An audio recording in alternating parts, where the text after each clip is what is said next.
In 20 years, someone will ask, what was COVID lockdown like? How will you answer? Story 1. COVID lit something in me and I've been gassed up ever since. I started mowing lawns out the trunk of my 03 Accord. Then I learned how to climb and properly remove trees. I have a big old truck and trailer and a ton of equipment now. I was an alcoholic server bartender before and super depressed. 2 of my teenage kids have moved in with me and I'm in the best shape of my life. Story 2, weird, lots of anxiety, but it was also kind of peaceful. I count myself very lucky that I had a stable job that I could do from home, and that I owned a house with a nice outdoor space. Story 3, wouldn't know. I worked in the hospital morgue for the whole lockdown. I hoped not to catch the incurable blood clotting disease that killed many of my clients for $19/HR. I was called a hero and an essential worker while I couldn't afford to buy a house. Story 4, like some weird collective psychosis. Like we collectively all lost our sanity for a while, but with good reason. The 20 lockdown was a weirdly magical time that was quiet and peaceful, but filled with anxiety. The early 21 lockdown was an absolute nightmare of depression and a slowly decreasing grip on reality. I did a lot of walking. Story 5. It was pretty awful. I was working 72, 80 hours a week on a nursing home COVID unit. I normally worked critical access ER as a travel nurse, but the medical world was falling apart, and I went where the most desperate of help was needed. I would take 1 day off a week to do my laundry in the hotel where I was staying and do Walmart pickup for my groceries and supplies. I didn't go home. I didn't want any of my family or friends to possibly get this virus that had already killed and disabled so many. I did that for several months. So many died alone, without their loved ones. We were so busy trying to care for the sick, but I always had guilt when someone died without staff there. It crushed my soul. Then I too became sick with COVID. I laid quietly in my hotel room until I knew I had to go to the ER. They gave me a liter of IV fluid and said if I got any worse, to come back. The ER doctor pulled me aside as I was leaving and told me I needed to get home and get to a bigger hospital. I tried. It took me 2 days to pack up my gear, and I almost remember driving home. I had my daughter set up a quarantine space in our house. It was amazing. The day after I got home, I was admitted to the hospital for 12 days in respiratory failure related to COVID pneumonia infection. I don't know how I didn't die. That was sheer will, and knowing that my daughter still needed me and I didn't have enough life insurance, and I didn't have my house and other issues in the right arrangement. They made my 23-year-old son my MDPOA. I didn't die like I was expected to, but instead spent 10 months at home trying to recover. I had taken a hard neuro hit as well as hard respiratory damage from COVID. For 3 months, I couldn't handle light of any sort. Noise had to be minimal, and all food tasted wrong. I couldn't say the words for what I was trying to say. I didn't know if it would ever get better. Slowly, it did. I never got to go back to ER nursing. I did find hospice nursing. It fixed my heart and given my soul hope that we can do better if another pandemic ever rolls around. I now have things set up for my family in case of my death. I don't get to do anything overly stressful or crazy either. My mind is a little darker now, and if I think too hard on it, I like humans in power a little less, and people unwilling to protect themselves to protect others even less than that. Lockdown was awful for some of us, but it was absolutely necessary. And we hopefully learned better ways to deal with it when it comes again. And it will come again. Story 6. No difference for me. Work was somehow considered essential. We make cabinets drawers, and I think we had maybe 3, 4 orders for the COVID tents during the lockdown. 1 day of work to be considered essential for the whole lockdown. I'm an introvert gamer and just bought my house, so didn't really have need to go anywhere. Okay, one difference. Walmart closing at 8 p.m. meant I couldn't go grocery shopping after work anymore. Story 7. Awesome. Gotta start working remote and even now only have to go into the office 2x a week. Went from a tank of gas a week to 1 tank every 2 weeks. Plus the savings of having access to my kitchen for lunch. No random people knocking on my door to sell me magazines or God. Plus, I got to laugh at all the people dependent on growing and killing trees to wipe their butts, since we'd had a bidet for 5 years at that point. Story 8. What lockdown? I was a retail worker in a large national chain that deals in auto parts and accessories. I was deemed essential to the economy. BC, my store serviced the local USPS fleet, among others. There was never any lockdown in my perspective. There was only a piecemeal approach to how any given store managed their foot traffic with respect to 6-foot distancing. And I couldn't go get groceries at 2 a.m. if I couldn't sleep. Lockdown my ass. If the authoritarian power required to actually enforce a lockdown was ever present, it was never used to actually enforce a lockdown. Story 9. I almost feel guilty for how amazing lockdown was for us. My marriage was struggling because we had no time to work through issues and enjoy each other's company. We ended up doing Zoom counseling for a couple weeks, and it was exactly what we needed to rekindle everything. We ended up having a baby in 2021, and I'm pregnant again now, and there's just no way that would have happened without lockdown. We already had 2 kids, and we were just super busy and overburdened and disconnected. COVID was a godsend for us. We didn't personally know anyone who got sick. Our kids thrived. We fixed up our home and our garden. I wish we could live it all over again just once more, but without the loss of lives and hardships of others. Story 10. It was hell. I was a retail manager for Walmart. No lockdown, no free unemployment money, no government help. Constantly understaffed, overworked, and exhausted. We were essential, but never got any benefit or recognition. We were physically accosted by people who didn't want to wear masks. But it was a state OSHA ordinance that they were kicked out. We got no choice but got demanded. We got yelled at for toilet paper and other essentials that were just gone. No suppliers had anything, and customer frustrations were taken out on the retail management. So yeah, it was grand. Story 11. It revealed a couple things. One is how little mental resilience a lot of people have. So many people desperately wanting to be told what to do and getting angry at others who didn't want to be told what to do. It also really highlighted how authoritarian many countries are and how many people will applaud that authoritarianism if they're told it's a left versus right issue and that our side supports this. It also was interesting because it gave people a way to feel morally superior by literally doing nothing, stay at home, which was a strange phenomenon to witness. Story 12. My best friend started wearing masks, carrying hand sanitizers, and telling everyone that when the vaccine becomes available, she is first in line. Right before she could get the vaccine, she got COVID, ended up in ICU where she was isolated for 6 weeks, and no one could visit her at the hospital, then moved up to another part of the hospital where she died. The last phone call we had, she told me she can't stand the hospital because the food sucks here. She couldn't taste the food. Rip Sully, everyone loved you and we all miss you. Story 13. Phase 1 was fear. This new novel virus was killing folks at an alarming rate. Hospitals were breaking. Nobody knew much but thought they knew a lot. Phase 2 saw people trying to recalibrate to a new reality. Folks who lost jobs had gotten unemployment insurance by now, and working folks were adjusting to the realities of lockdown, reacquainting with the outdoors, leaning into at-home pursuits and binge-watching stuff like Tiger King. Phase 3 was the start of a larger push to move past it. Some folks rebelled against masks. Business owners and certain governments started pretending that we were past the worst because of the economic implications. Phase 4 was greed. Prices started skyrocketing for reasons that people disagree on. A good portion of folks had pent-up spending and started acquiring things. Some jobs began to pay more. Phase 5 was discontent. Vaccines lifted the veil for most. Business started to push back on increased pay and work from home. Prices continued to rise without obvious direct inputs, solely out of a desire for profit. Post-COVID is mostly a return to normal. Prices are still elevated and business is gaining the upper hand against workers. The largest takeaway is that we had a chance to fundamentally alter the social fabric and blew it. Story 14. I'm a retail pharmacist who saw it all play out in real time in a community of mixed socioeconomic backgrounds. It's really quite simple. Once not required to wear masks, most of those who chose to continue to do so were perfectly healthy at the register, with the staff rarely hearing a single cough or any other symptom of even a minor viral illness. And unfortunately, once required not to wear masks, the sickest patients adamantly chose not to.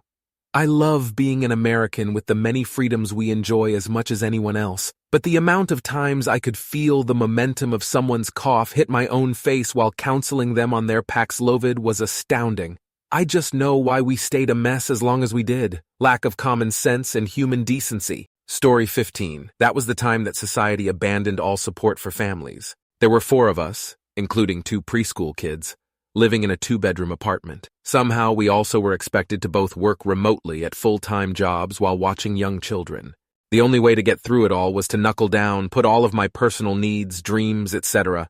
aside and try to keep things together. Years later, the kids are doing well. but I'm still struggling to relearn how to have hobbies and participate in the outside world. Story 16. For me, not much changed, which was both nice and depressing. I didn't miss my social life because I didn't have much of one, and I rarely went out to concerts, bars, or other things that were shut down. My job had already transitioned me to a hybrid schedule just because they needed more heads than they had office space for. And because our industry was deemed essential, I had to keep working, while most people I knew got to collect unemployment for a year or so. I became even more distant from my family because the political spectrum got even more divided, and cracks started to appear with some of my close friends that I'm still navigating. I didn't have too much of an issue with essentials like toilet paper, because I usually bought in bulk anyway, so what I had lasted me until an Amazon order could be fulfilled in like a month. Story 17. For me, little different. I was a first responder,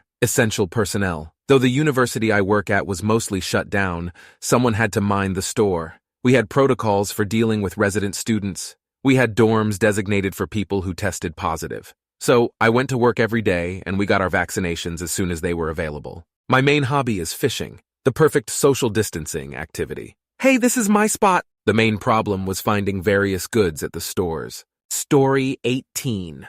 Awesome! Worked from home, saved a bunch of money, worked out, dropped 30 pounds, and picked up new hobbies that I'm still doing and potentially leading to a side gig.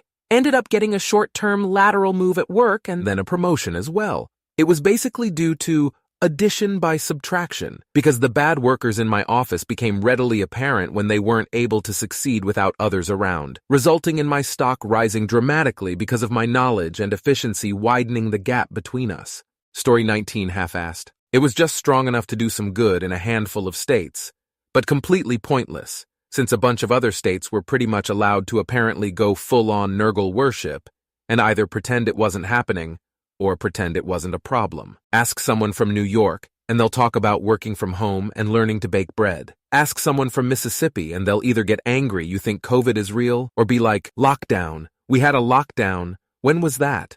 Story 20. I had to work through the whole thing at Costco.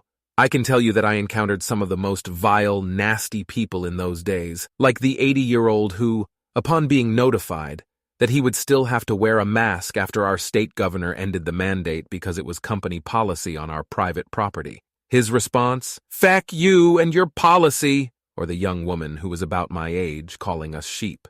When I informed her that my last surviving grandmother passed away from contracting COVID in the hospital, so I take it very seriously, all she had to say was, "No, she fucking didn't." Or the people who bought mask exemption cards off of Amazon thinking it would let them shop.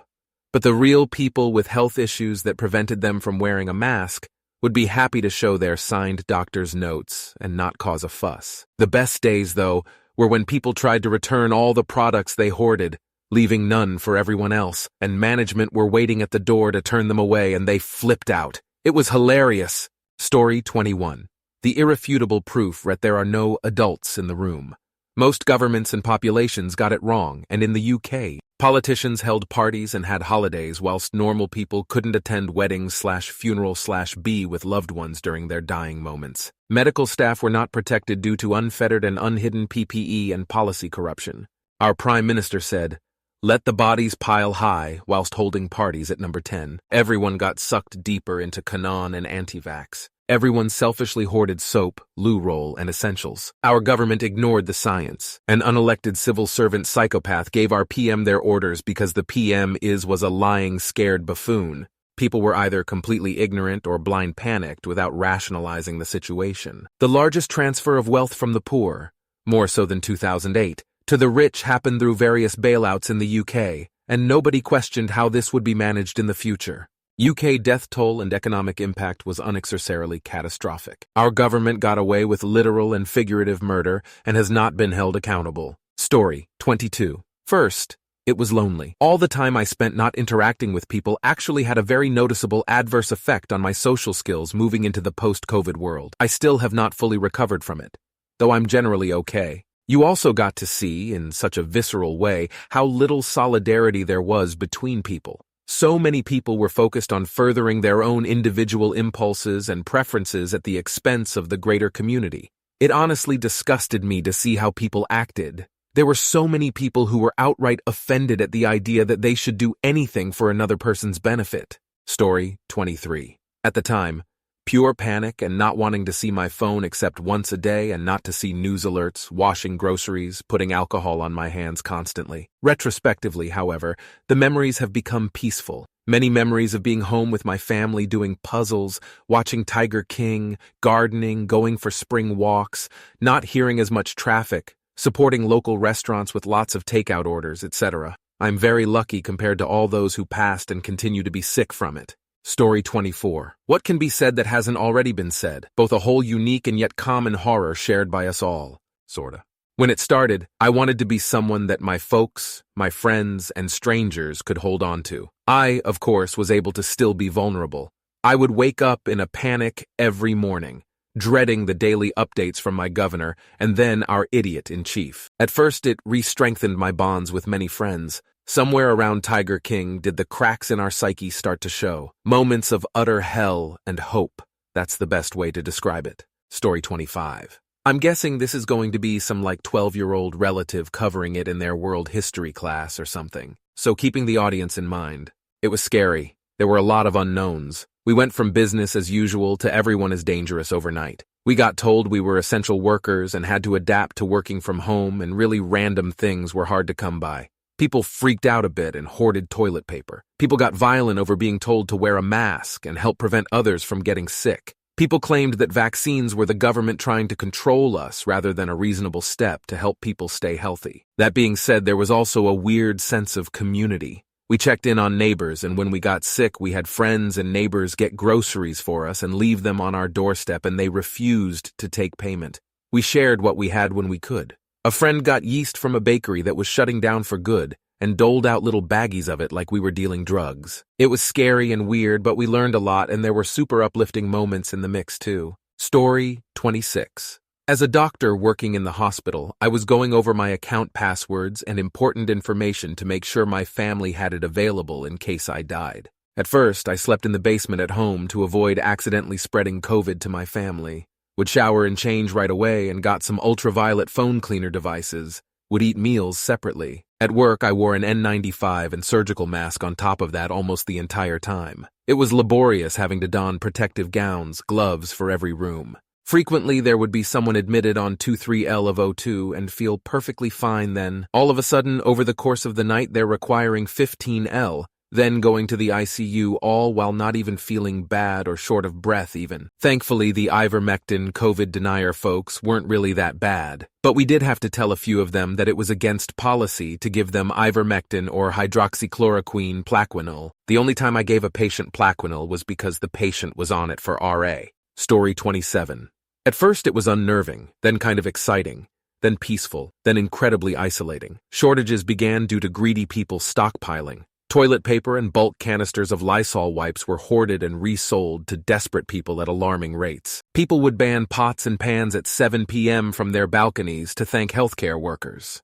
For a moment, we all felt a collective union and comfort in saying, "We're all in this together." But then division was felt, not only physically, but also between friends, family, and communities that differed in opinion and political views regarding safety and restriction measures. Public health officials were under so much scrutiny, they needed bodyguards. Many of the cultural shifts from the lockdown still persist to this day, working from home probably being the biggest. Story 28. There was about a month period where there was simply no meat in the meat section at my grocery store. The only good protein I could find that hadn't been hoarded was veggie burgers. And so yes, I sort of hoarded them. A few packs, nothing extravagant. I was trying to get sober for the first time, and as difficult as COVID was, it was honestly just a teardrop in the ocean of anxiety I was already going through. My mind had completely fallen apart, and the world seemed to be following suit. The word surreal barely does it justice. I'm 3 years, 4 months sober. And as horrible as COVID is, I was grateful to have a solid excuse to just completely put my job and life on hold for as long as I needed to get my shit together. Stay safe out there. You never know what a stranger is going through. Whether the sky is falling during a global pandemic or it's a normal sunny day, I gotta stay sober either way, or I'm gonna lose my life. Story 29. I got to work on my couch while watching Tiger King. I feared the layoffs as I played the new Animal Crossing and struggled with the anxiety behind a global pandemic. There was a constant feeling that something really bad was around every corner, and I didn't know how to cope with that. No one really knew how to react to a global pandemic, and the things you saw people do were often insane. The reactions to people's reactions were often even more insane. I watched most of that unfold on social media since I never went anywhere, and it strengthened my perceptions of a deep social divide that I never really saw in person, but grew to believe was everywhere because I was seeing it from what was my everywhere at that time. I felt social media was working to heighten my anxiety and that their algorithms weren't designed to show me what I wanted. They were designed to change what I wanted. I got very pessimistic and started feeling unexplained paranoia. Also made lots of online friends, and it was absolute peak Discord years. Music bots galore, lots of thriving smaller servers with a loyal crew of regulars, and plenty of folks joining and leaving. It was truly the peak time for web-based chat rooms, and truly captured the 2000s chat site feel, for better or for worse. It truly was the best of times. It was the worst of times. It was the age of wisdom. It was the age of foolishness. It was the epoch of belief. It was the epoch of incredulity.